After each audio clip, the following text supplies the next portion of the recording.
Here's the MagnaFlow exhaust. Now that it's fully installed, finally, for form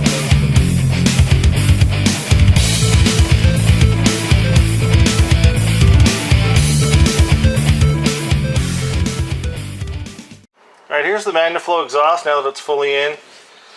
You can see where the clamps go. Here's the tips. That's one of the only bits of welding that have to be done with this entire kit. That's specifically for the Mustang, this particular Mustang. And you can see there how nice the stainless setup looks and how the bends kind of go over the rear axle. And it clears everything. We had to kind of mickey it around a little bit to get everything to kind of line up, but it does line up really nice, and everything's clamped in, so if you need to take something out, you don't have to cut the exhaust out. Sorry, it's a little dark, so the camera's refocusing. There's the X pipe. And these intermediate pipes are pretty long, and you can see the hanger back here. So let me kind of take another shot from a different angle. Exhaust. Here's the exhaust from all the way back. You can see where the clamps go. This is the passenger side going toward the front of the car.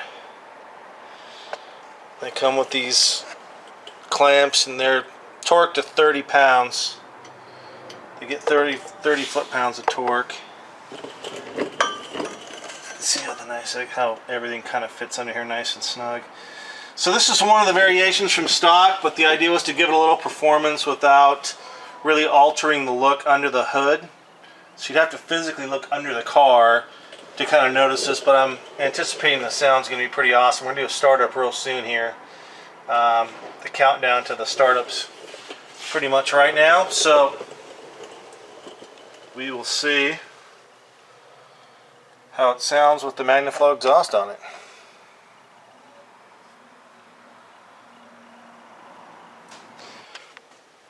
Alright, we're just about ready to start it up. Fluids are in it.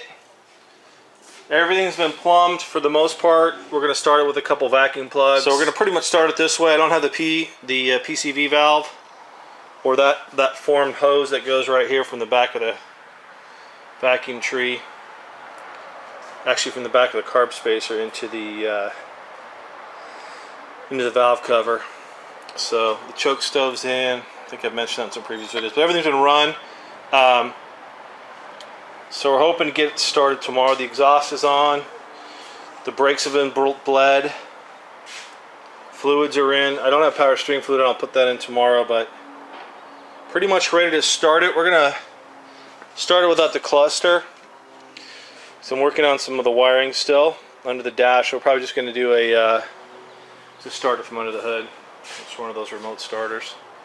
So hopefully the next scene is running.